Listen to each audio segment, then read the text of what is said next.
is December 23, 2024. Ako ay lalabas kasi punta tayo ng grocery. Tingin tayo kung meron ba sila pang Grahams kasi bukas 24. So magiging busy ako bukas guys sa work. So ngayon natin siya gagawin. Grabe guys, sobrang kapal ng snow ngayon. So okay yung snow ngayon guys kasi hindi ito masyadong malamig. Kapag natunaw na tong mga snow na to, yun guys, sobrang lamig niyan, para kang nasa freezer. So yun guys, gusto ko lang kayong i-live update dito sa Canada kung ano na yung weather namin dito. Grabe guys, sobrang kapal ng snow and plan ko itong i-upload tong video na to ngayon. Grabe guys, sobrang snow ngayong araw. Kahit saan ka pumunta, puro snow.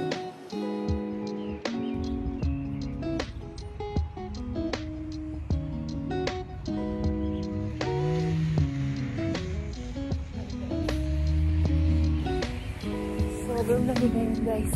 Grabe yung mga snow ngayon. Grabe. Pwede yung halo-halo dito rice. Alam mo na try ko itong kainin pero hindi naman siya nakamatay guys. Normal lang yung lasa niya. Para lang di siya yung ginrain na snow or yellow sa Pilipinas. Yun. Hindi naman siya nakakamatay or hindi naman siya nakakalasa.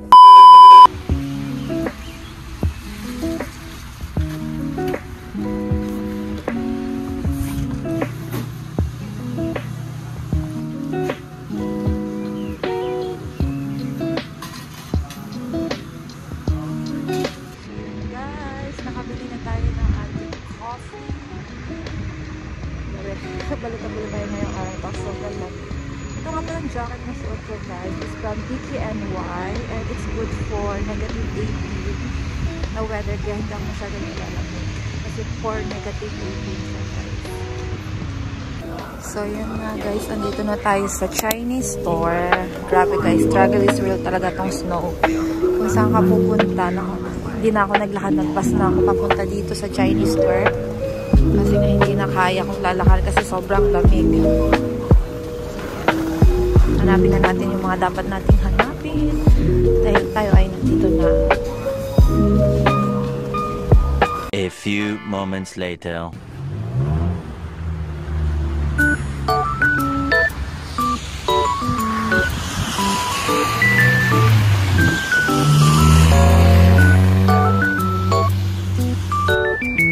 So guys, this is only quick update sa Canada. So, yun. Nakapamili na ako guys kasi kulang pa. And grocery. So, kailangan ko pa ulit lumabas. Ihatid ko lang to sa bahay. Tapos, lalabas ulit ako. Hanapin ko yung ibang grocery. Unfortunately, hindi ako nakakuha na or nakahanap na Grahams. So, iba na lang yung lulutuin natin, guys. So, yun guys, kung mapapansin nyo, yung road, tunaw yung mga snow dyan. At medyo madumi na. Kasi yung government ng Canada, nag-hire sila ng mga taong or ng company na magtatapon ng salt sa mga main road para matunaw yung snow. Kasi kung hindi nila tutunawin yung snow, yung mga sasakyan is madudulas. Hindi makakapagtrabaho or hindi makakapag transportation dito. Tapos, usually nyan guys, yung mga car nyo dapat pag winter time, mapalitan ng gulong, bagong gulong na pang winter din. Otherwise, madudulas sila sa daanan at magkakaroon ng aksidente or magbabanggaan yung mga sasakyan. Kaya magastos din dito kung may sarili kayong sasakyan. A few moments later. So yun guys, nandito na ako sa bahay. Grabe, sobrang lamig. So hindi ko na pahabain itong video na to dahil hindi ko na kaya. Sobrang lamig. Hindi ko na kaya matadala sa labas. So hanggang dito na lang guys. See you on my next vlog. Paalam! Tomorrow. Chevrolet Equinox.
Tomorrow.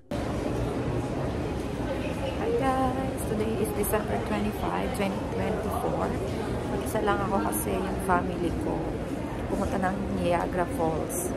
So hindi ako makakasama kasi nga tomorrow is holiday. Napagbigyan akong pumasok.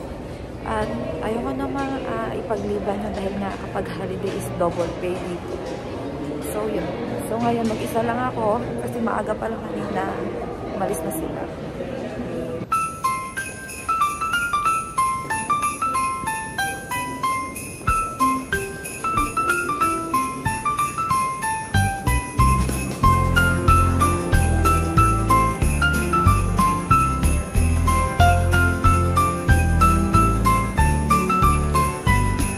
A few moments later.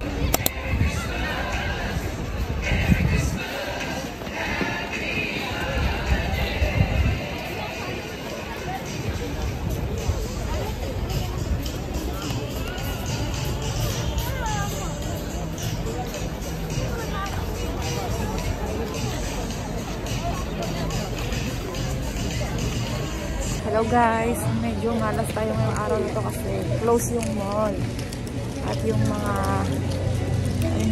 coffee shop, restaurant. Gawa siguro ng December 25, walang pasok yung mga tao.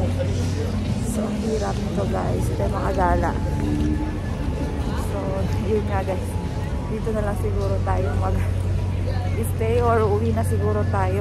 Pero gusto ko muna kumanap ng mga kakain. So yun ang nangyari ngayong December 25 sa akin guys.